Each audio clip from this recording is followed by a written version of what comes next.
Selamat pagi mahasiswa-mahasiswi sekalian. Selamat berjumpa kembali pada mata kuliah mikroprosesor. Pada pertemuan ke-12 ini, materi yang akan kita bahas yaitu sistem mikrokontroler. Sistem mikrokontroler banyak digunakan di bidang sistem otomatis, pada sistem atau alat-alat yang digunakan di dunia industri dan pabrikasi. Contohnya, alat-alat sorting, packing, pengendalian temperatur open, atau sistem otomatis lainnya. Bahkan penggunaan mikrokontroler sudah sangat luas, seperti di bandara atau gedung-gedung yang memiliki sistem otomatis di dalamnya. Lalu, apa sih sebenarnya mikrokontroler itu? Menurut Widodo, mikrokontroler adalah sebuah chip yang berfungsi sebagai pengontrol atau pengendali rangkaian elektronik dan umumnya dapat menyimpan program di dalamnya. Mikrokontroler menurut Agus Bejo merupakan sebuah IC atau chip yang dapat diprogram berulang kali baik ditulis maupun dihapus. Jadi kesimpulannya, mikrokontroler merupakan sebuah chip programmable yang dapat mengontrol atau mengendalikan rangkaian elektronik, sehingga kita sangat leluasa melakukan proses upgrade sistem dari sistem yang dibangun. Lalu, mengapa mikrokontroler banyak digunakan di bidang otomatis? Dan apa sih keunggulan mikrokontroler tersebut? Ya, hal itu dikarenakan mikrokontroler memiliki beberapa keunggulan, yaitu dapat memenuhi kebutuhan sistem otomatis secara efektif dan efisien.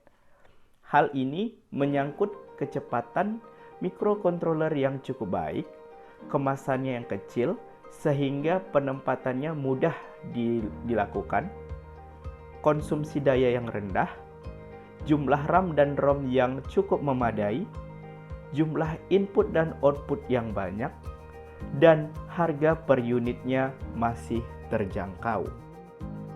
Selain itu, dalam satu chip mikrokontroler, proses baca dan tulis program dapat dilakukan berulang-ulang hingga 1000 kali. Bahasa pemrograman yang bervarian sehingga penggunaan mikro menjadi lebih mudah. Dan kemudahan dalam hal mendapatkan chip mikrokontroler di pasaran. Setelah mengetahui keunggulan mikrokontroler, kita juga harus mengetahui dan memahami jenis-jenis dari mikrokontroler tersebut agar penggunaannya efektif dan efisien sesuai kebutuhan sistem yang akan dibangun.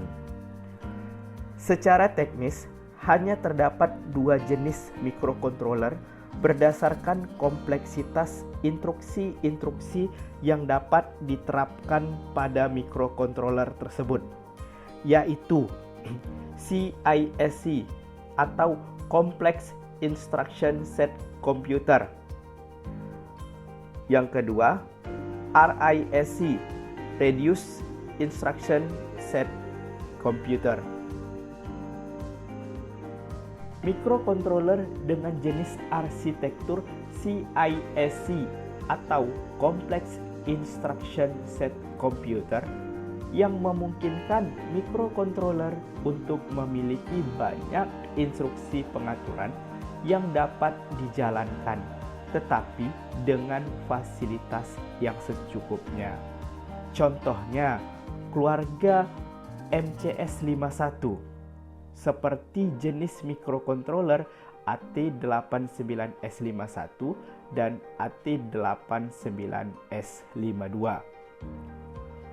Jenis arsitektur mikrokontroler yang kedua yaitu RISC atau Reduced Instruction Set Computer yang menggunakan sedikit instruksi tetapi memberikan fasilitas yang lebih besar dan konsumsi daya yang rendah.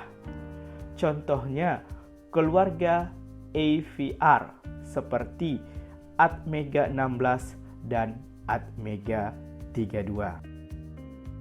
Pada pembelajaran materi sistem mikrokontroler ini, kita menggunakan jenis mikrokontroler dengan arsitektur RISC dari keluarga AVR dengan tipe Atmega 16. Di mana mikrokontroler Atmega 16 ini memiliki keunggulan di antaranya yaitu merupakan keluarga AVR 8-bit yang memiliki kemampuan tinggi dengan konsumsi daya yang rendah. Memiliki kapasitas flash memory 16 KB dengan EEPROM 512 byte. Saluran input dan output sebanyak 32 buah, terdiri dari port A, port B, port C, dan port D. Memiliki unit interupsi dan eksternal.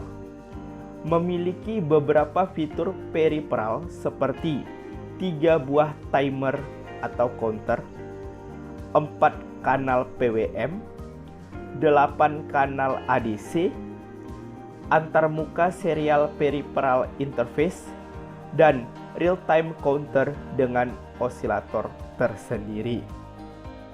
Dari keunggulan mikrokontroler jenis Atmega 16 tersebut, terlihat bahwa mikrokontroler ini sudah sangat efektif dan efisien dalam membangun sebuah sistem otomatis. Demikian penjelasan singkat tentang sistem mikrokontroler. Sampai jumpa pada pertemuan selanjutnya.